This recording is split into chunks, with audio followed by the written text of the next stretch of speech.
దేవాలయానికి మెట్లు కిందకు వచ్చిన వెంటనే కింద భాగాన మహా పెద్ద మేరు యంత్రం ఉంటుంది, రాతి యంత్రం ఉంటుందండి. అదే బ్రహ్మస్థానం. విన్నారా అండి? ఆ రమా సత్యనారాయణ స్వామి గర్భాలయంలో స్వామి వారికి మీసాలు ఉంటాయండి. అందరూ అనుకుంటారు మీరు ఎప్పుడు సత్యనారాయణ స్వామి దర్శించుకోవాలంటే బుధవారం గురువారం వెళితే సత్యనారాయణ స్వామి వారి పూర్తి కవచాలు తీసి పెడతారండి. విన్నారా అండి? కొద్ది రోజుల్లో బంగారు కవచం ఉంటుంది స్వామి వారికి. ఆ స్వామి విగ్రహానికే మీసాలు ఉన్నాయి. అంతేకాదు అన్నవర క్షేత్రంలో సత్యనారాయణ స్వామి వారి వెనక భాగాన ఒక బంగారు గొడుగు ఉందండి.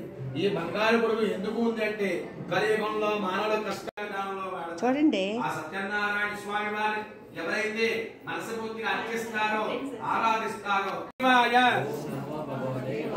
వైకుంఠ భువననాథస్య అనంత లక్ష్మీ సత్యవతి సమేత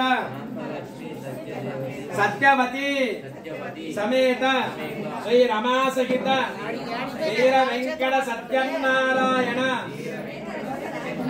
రత్నగిరి నివాసాయ అన్నవర క్షేత్రవాసాయ హిరణ్య గర్భ సంభూత త్రిమూర్తి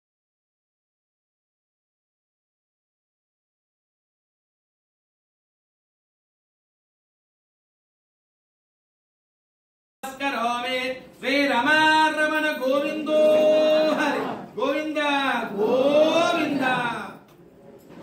సత్యనారాయణ స్వామి వ్రతం అయింది. మా బావగారి పూర్తి అందరు వచ్చారు.